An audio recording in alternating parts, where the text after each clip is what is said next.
नमस्कार, मैं सौरभ शुक्ला और आप देख रहे हैं न्यूज़ 18।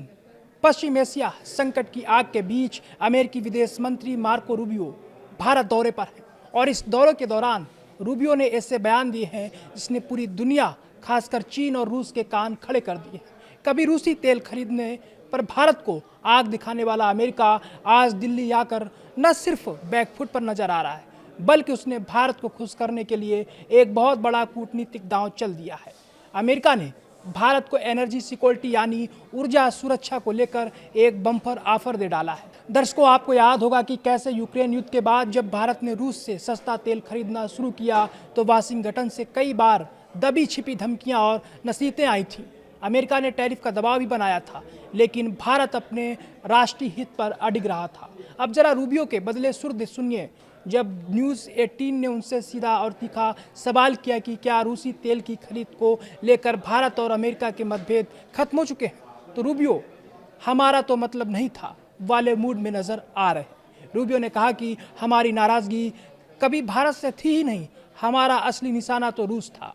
भारत अपनी ऊर्जा ज़रूरतों के लिए कदम उठाने को पूरी तरह आज़ाद है। भारत बस रूस का एक बड़ा ग्राहक होने के नाते इस विवाद के बीच में आ गया था। यानी अमेरिका ने मान लिया है कि भारत पर दबाव बनाने की उसकी रणनीति पूरी तरह फेल हो रही है और अब वो इस कड़वाहट को भूलकर आगे बढ़ना चाहता है। लेकिन कहानी में ट्विस्ट सिर्फ रूबियो की सफाई में नहीं है, असली खेल तो इसके बाद शुरू होता है। अमेरिका की दिली ख्वाहिश आज भी यही है कि भारत किसी तरह रूस से दूर हो जाए और इसके लिए रूबियो ने भारत के सामने एक नया विकल्प, एक नया मास्टर स्ट्रोक पेश कर दिया है। रूबियो ने कहा कि भारत अपनी ऊर्जा ज़रूरतों के लिए किसी एक देश पर निर्भर नहीं रहना चाहता, इसलिए अब अमेरिका खुद भारत का सबसे बड़ा और मजबूत एनर्जी पार्टनर बनने को तैयार है। बात सिर्फ अमेरिकी तेल की नहीं है। अमेरिका ने संकेत दिए हैं कि वो वेनेजुएला जैसे देशों से भी भारत को तेल दिलाने में मदद करेगा, जिन पर पहले अमेरिका प्रतिबंध लगाता था। सीधा सा कूटनीतिक गणित है, सप्लाई इतनी बढ़ा दो कि भारतीय बाजार से रूस का दबदबा अपने आप कम हो जाए। मार्को रूबियो की इस भारत यात्रा के मायने सिर्फ तेल और कूटनीतिक बयानों तक सीमित नहीं है, इसके पीछे एक बहुत बड़ी आर्थिक और रणनीतिक बिसात भी बिछाई जा रही। रूबियो ने खुलासा किया कि भारत और अमेरिका बहुत जल्द एक बड़ी ट्रेड डील को अंतिम रूप देने वाले हैं, जिससे दोनों देशों के व्यापार को एक तगड़ा बूस्ट मिलेगा। इसके साथ ही हिंद प्रशांत क्षेत्र यानी इंडो पैसिफिक में चीन की दादागिरी और विस्तारवाद को रोकने के लिए भारत में ही क्वाड देशों के विदेश मंत्रियों की अगली बड़ी बैठक होने जा रही है। यानी ड्रैगन को उसकी औकात दिखाने का चक्रव्यूह भी भारत की धरती पर ही रचा जाएगा।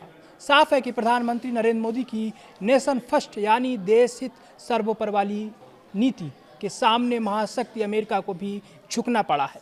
जो अमेरिका कल तक आंखें तरे रहा था, आज वो भारत की मजबूरी और मजबूती दोनों को स्वीकार कर रहा है। रूबियो का ये दौरा दिखाता है कि आज का नया भारत दबाव में नहीं आता, बल्कि अपनी शर्तों पर दुनिया से रिश्ते तय करता है।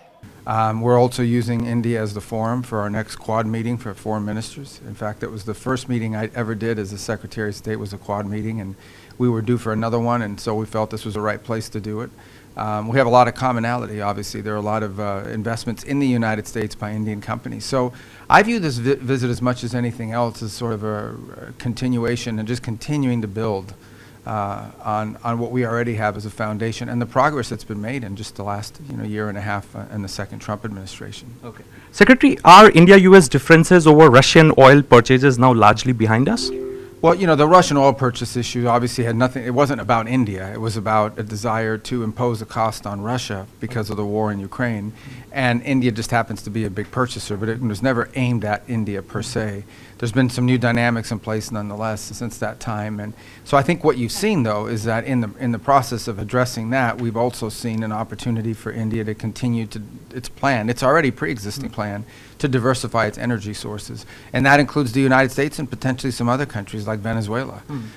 So we want to continue to be a good partner in that regard. And so I don't think that issue is going to feature very prominently in the future because India was already moving towards diversification.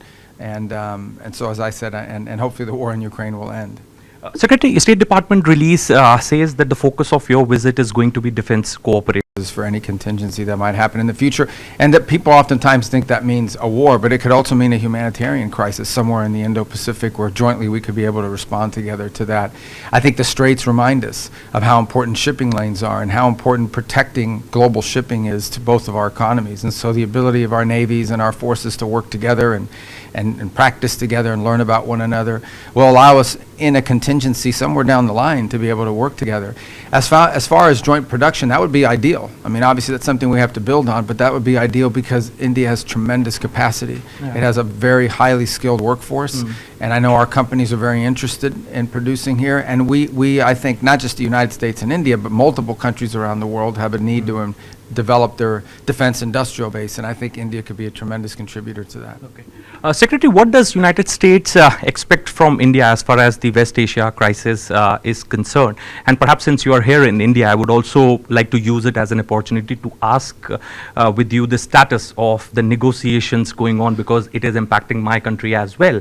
The fuel prices have gone up, and there is energy shortage being reported, etc., etc. So by when we can expect the normalcy at the Hormuz Strait, and if you can share some details about the Well, negotiations. look, I mean, the reason why oil prices are going up, the reason why there's energy shortages in parts of the world is because Iran has decided to illegally, unlawfully, and criminally try to take control of the Straits of Hormuz and threaten to sink commercial ships that do not pay them a toll or comply with their instructions. This is totally violative of anything that's known or allowed in the law. And I think the United States and India both share a very common belief, a strong common belief, that what is happening in this region and around the world, maybe they'll decide that they're going to turn some waterway near their coastline into a toll lane, and before you know it, the entire mechanism of international trade is in danger. So I think India and the United States are perfectly aligned in it. We spoke about it today with the Prime Minister, who was very forceful about that as well. Obviously, as far as the negotiations are concerned, it's not easy to negotiate with Iran. It's a fractured system led by radical clerics. But that said, we're going to give it every opportunity. We would prefer a negotiated and peaceful end, not just of the straits of the situation in the Straits of Hormuz, but more important, just as importantly, the nuclear threat from Iran. We would prefer that that be addressed through negotiation, and we're going to continue. And we're doing, even as I speak to you now, there are people involved in those conversations in the hopes of furthering that. But the president's been clear that the status quo will not remain. One way or the other, we're going to address it, and the president's been clear about that. Very last question, very quickly. Can we expect Quad Leaders Summit to be taking place this year? We want to, and you have to find the opportunity to do that. We'd like to do it as a standalone event. Maybe it's an opportunity to do it as a side event to a broader gathering where all the leaders are going to be there. You know, in some countries, it's an election year, including ours, so it makes travel a little bit more difficult. But ideally, we do want to have a leaders quad meeting. It would be perfect if we could do it as a standalone meeting. But we'd like to get them together, even if it's because they happen to be in the same place at the same time as a side meeting. But it's an important signal to continue to build on the Quad. But just as important as the leaders meeting is turning the Quad not just to a meeting that happens of countries that like each other, but a mechanism that starts producing real work product. And we've begun to see that happen. That's the most encouraging part about the Quad. Thank you so much, Secretary, for finding out time to do this. Thanks a lot.